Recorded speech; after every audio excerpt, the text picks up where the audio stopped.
Hello, this library instruction session is for Professor Spaulding's Communications 508. My name is John Hickok. I am the communications librarian, and I'm going to walk you through this handout right here, which will give you a good overview of how to do your assignment for 508. Now, just to recap, your assignment here for COMM 508 is your primary assignment, which is a 4,000 to 500 word research paper on a communications related topic that you're going to choose. And Professor Spaulding's already explained this. You're going to do a qualitative study using many different methods, textual analysis, in-depth interviews, focus groups, etc. And your paper is going to need to include a literature review, digging up articles and books and other things on your topic, which is on your topic and related to some theory behind your topic. Now, you're also, besides this big assignment, the primary assignment, you also have some other smaller assignments, one of which is an annotated bibliography. It's a list of your sources that you annotate or you describe them. So this handout will help you with both of these assignments where you're going to have to find scholarly sources. So how do you find them? How do you find all these scholarly papers and books and proceedings and other things? Just using Google? No, that won't work. The library's website is your starting place. So this is the library's homepage right here. And there's two menu items on the library's homepage that you'll use a lot. The first one is this little icon right here called databases. This is where you're going to go. This is your first choice where you're going to go. This will take you to specific databases which store scholarly articles. Okay, so that's where you'll go. Now these databases also have some semi-scholarly items, which I'll talk about, but you're going to go after mostly the scholarly items. OneSearch, this right here, is the second choice that you'll go to a lot on the library's homepage. Now, OneSearch is mainly the library's book catalog to find books and ebooks, but it can also be used to find articles too. It searches all of the databases at once. So I'll talk more about that in a second. Uh, and then finally, I just want to give a little shout out before we get started to a little help button. We have the Get Help button on the library's homepage. This is actually pretty cool. You can get live librarian assistance. So you can chat with live human beings. This is real human Cal State Fullerton librarians, not an AI, not a chat bot, not an overseas call center, but it's real human Cal State Fullerton librarians. So Monday through Friday, 10 a.m. to 5 p.m., it's us. But then after hours, at nights or on weekends, yeah, you can still talk with a librarian, but it's just our after hour librarian night service. Okay, so that's very, very cool. You can get help. If you're ever in the library, you can talk to us live, walk up in person. And if you ever need help, you can get at this Get Help button, you can also make an appointment with a librarian. That would most likely be me, the communications librarian. Okay, now I mentioned that in databases and in OneSearch, you're going to go after scholarly articles, but sometimes they have some non-scholarly things. That's right. Our databases have all different varieties. So you are going to be mostly going after this column right here, scholarly items. So you're going to be going after journal articles. Oh, okay. You can also do academically scholarly published books, like Oxford University Press publishes a book on communication. Right. There's other things that fall in the category of scholarly. Academically published encyclopedia articles are scholarly, although they're less prestigious because they're short. And conference papers, proceedings of a conference, published proceedings, those are also considered scholarly. Now, these items, semi-scholarly, will sometimes pop up in databases. They're good, they're very, very good, detailed, but they're not truly, don't meet the highest definition of scholarly. So these would be things like a government report, like the FCC does a report about communications. It's great, it's wonderful, but it's not fully scholarly because it's not written by and peer reviewed by other PhDs. Dissertations. Dissertations are great. They're wonderful. They're by PhD students, but because they're students at the time that they wrote them, they're still considered a student project. So they are scholarly, but not published as a already PhD professional at the time. So we put them sort of in the category of semi-scholarly. Trade publications. These are publications that kind of border between a common magazine and a scholarly journal. Like, for example, broadcast and cable publication is used in the communications and broadcasting industry. It's really great. It's got good detailed analyses and detailed studies that they do, but it's not written by PhDs or peer reviewed by PhDs. It's cranked out every week or every month by the publishers. So it's not really scholarly. And then certain websites, even if you find something by the Department of Education.gov, or some professor just posts something on his or her website.edu, that doesn't make it scholarly. Anybody can post anything. But it hasn't been peer reviewed by other PhDs. And then, of course, the non-scholarly, these are good things. They're great for extra sources, but they won't count as a scholarly item. So popular mass public things like magazines and newspaper articles, they're good. They reflect popular sentiment, and they're worth looking at, but they don't count as a scholarly source. Same with popular books. You know, some book like Intercultural Talking Tips on Amazon that you buy. And that's kind of for the general public, the mass public. It's not a scholarly book. And same thing with popular websites, a lot of .com sites, not scholarly. Okay, so there you go. That is an overview of sources. Now, let's get into finding our scholarly articles. Remember, we're going to focus on databases, and then also OneSearch is another way we can. So let's look at the three ways here. Databases is the main way, okay? And the library does have a database specifically for communications, the field of communications. But here's the thing. You don't have to limit yourself to communications only. Communications is really multidisciplinary. So yes, you can consult several other field databases. Okay, so communications, of course, is the main one we'll use. But what about the history database? We have a history database called America History and Life. What about the general social sciences like psychology and sociology and anthropology and political science? Yes, we have a social sciences. We have a psychology database. Ooh, we have a scholarly business database. Now you might think, well, I'm a comm major, not a business major, so I wouldn't use that. Not necessarily. What if you were doing your topic on corporate communication or crisis communication? Yeah, that's a business related topic, and business scholarly database is going to have business journals talking about corporate communication or crisis communication. And then we have some multidisciplinary databases as well. So even though I'm going to be talking to you about the communications database here, communication source, I want you to be aware that you can use some of the other databases as well. Okay, now what about OneSearch? OneSearch is a broader way of finding articles. At the library's homepage is OneSearch. And like I said, it's primarily the library's book catalog for books and ebooks. But OneSearch is a bonus feature. You can also use it to search articles.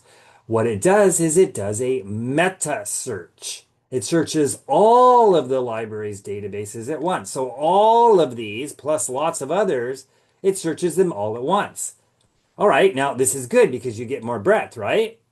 Yeah, you do. But it's bad also at the same time. It's bad because you get a lot more irrelevant junk. Articles from chemistry journals, engineering journals, art journals. Yeah, because it's searching all the databases of all majors at Cal State Fullerton. So you can and you should try OneSearch, but the individual databases are going to be more targeted, more focused, more precise. OneSearch is going to be broader. Okay, so when you go to OneSearch, always use the advanced. You can't get the power and the breadth by just searching the single search box. Click on advanced and it will bring up the advanced screen, which looks like this. Set your little circle to articles. And then, yes, then you can start typing in your keywords of what you want to find articles about. That's it. It will start searching all of the different, broadly, all of the different databases all at once. Okay, so think of it as narrow, broader, and how about this? Broadest. Yep, I'm talking about Google Scholar. Google Scholar is not one of our databases. You can get to it outside by just typing in Google Scholar on Google. Google Scholar is the broadest way of searching for scholarly articles. It's not a library tool. It's a Google search engine searching scholarly literature on the internet. Okay, but here's the thing though.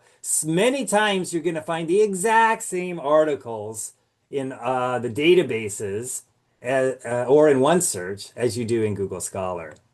And now, sometimes, admittedly, sometimes Google Scholar will find more than our databases or our OneSearch. But the drawback to Google Scholar is it's got a really limited search interface. Just a little one single baby search box, single box. Ugh, that's not very powerful.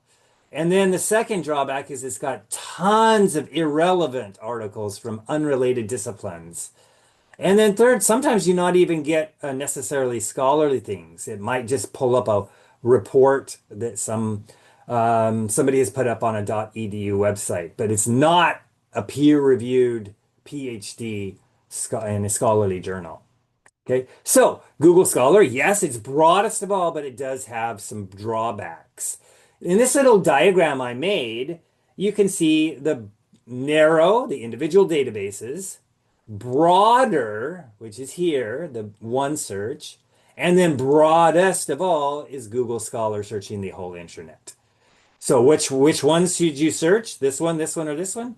Yeah, you can try all three. Just remember, this is going to be more precise and narrow. This will be broader, and this will be the whole junk of the internet dumping on you. And there will be a lot of overlap between all three.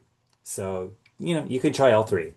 Okay, so since we're talking about the example of searching an individual database, let me demonstrate for you how to do that.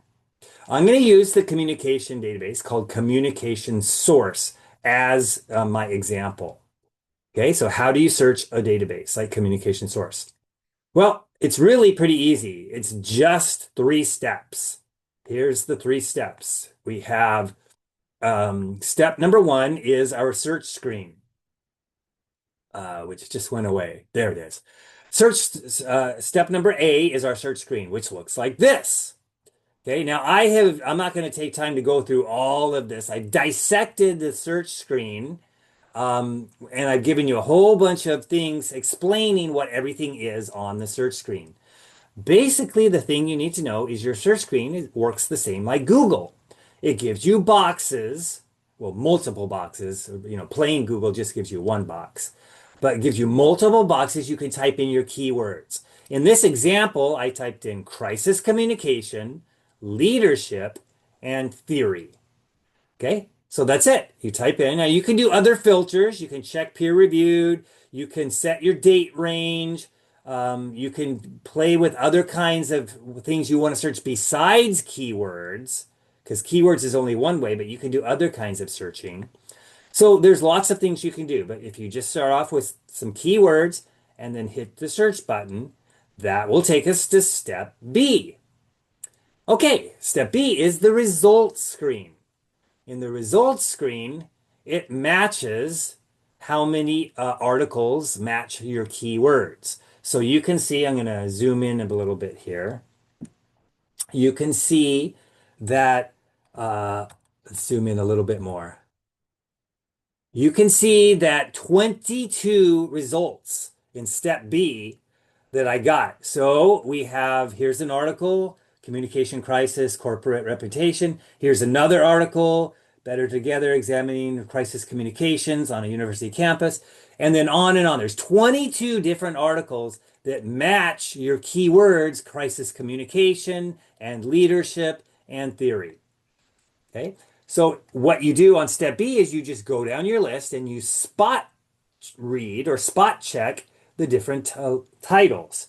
Which one of these kind of looks good?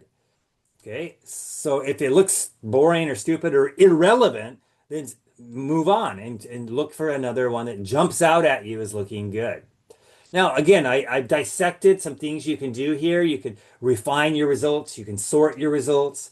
So once you find one that you like, then we go to step C. Step C is you click on one of those and it brings you to the individual abstract screen. So here it is. I clicked on the Better Together Examining Race-Related Crisis Communication on a University Campus. Yeah, this is my individual article that I want. Okay, so it starts you with the individual abstract, which is here. Now read the abstract. Yeah, definitely. That's why it's there. Read the abstract because if you read it and then you decide, oh wow, that's really boring, or that's not relevant to what I want.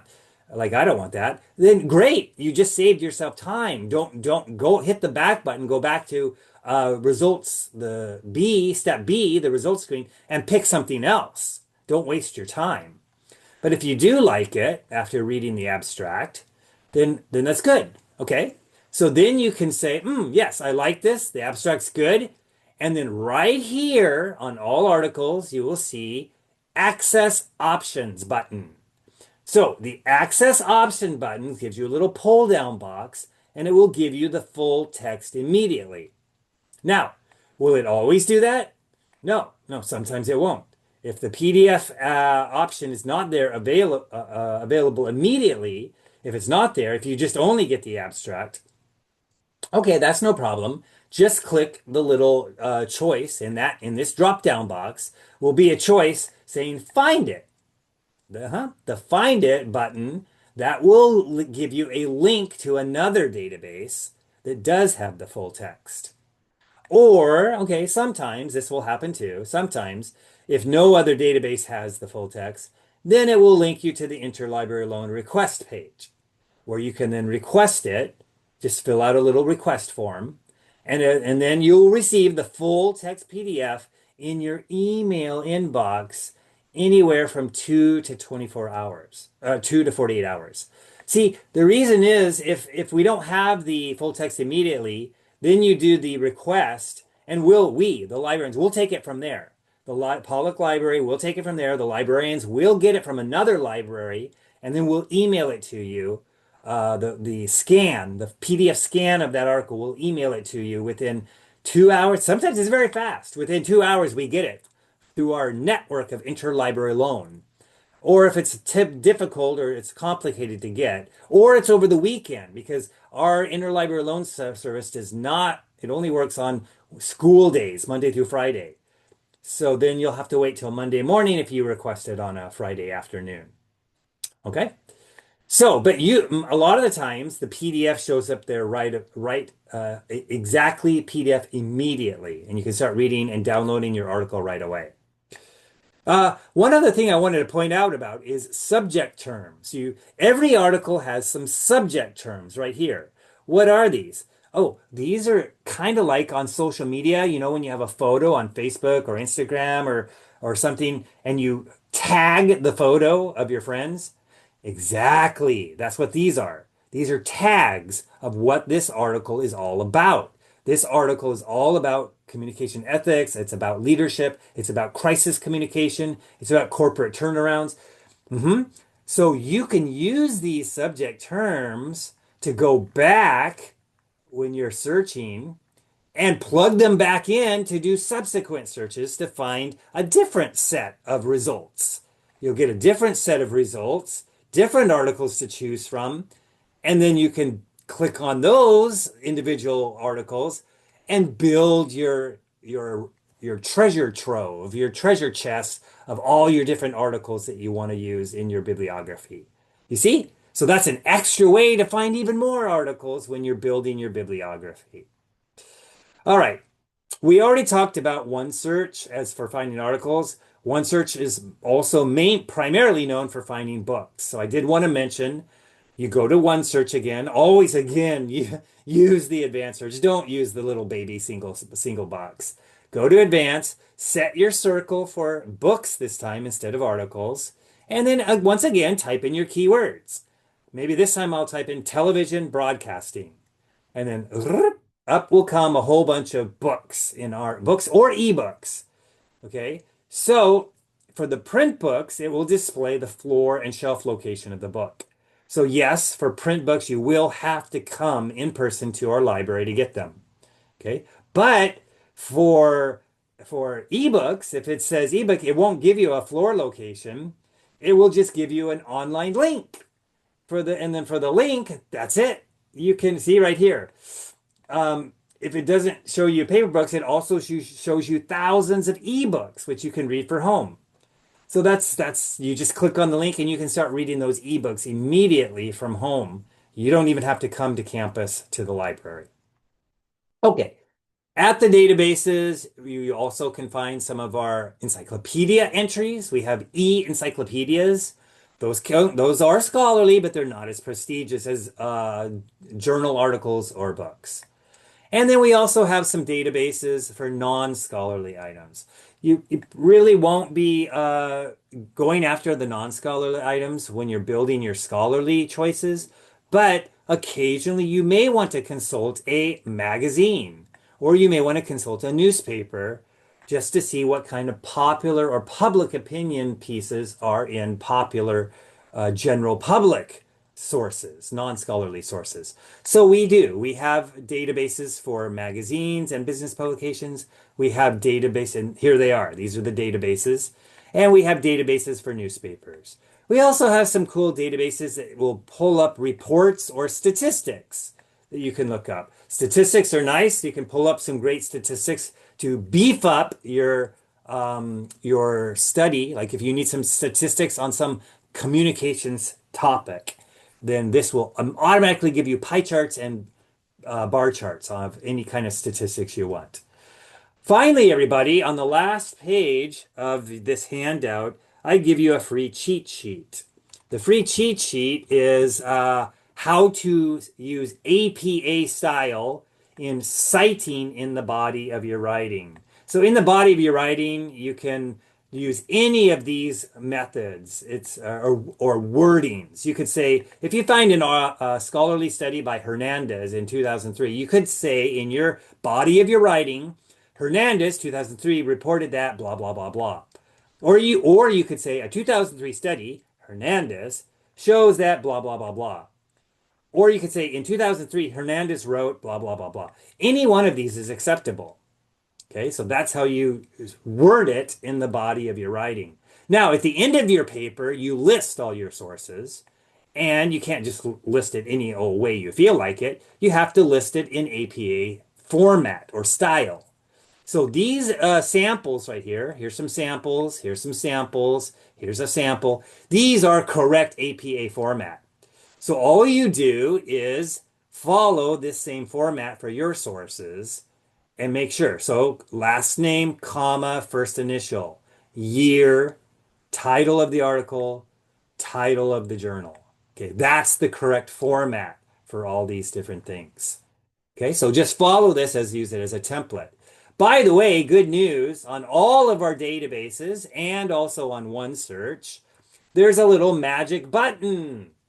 Yeah, the little magic button is the cite button. If you click the little magic button, it's a little quotation mark button. It will automatically put your source, this article right here, into the APA format that you see right here. It automatically will type it for you in this format. Well, that's great. That saves you time because now you just copy and paste. You don't have to manually type it yourself from scratch. You just copy and paste. So remember the little cite button on all the databases and also on OneSearch. Okay, so that's it, everybody. Good luck, and I wish you good success in finding all of your good articles for this assignment. Bye-bye.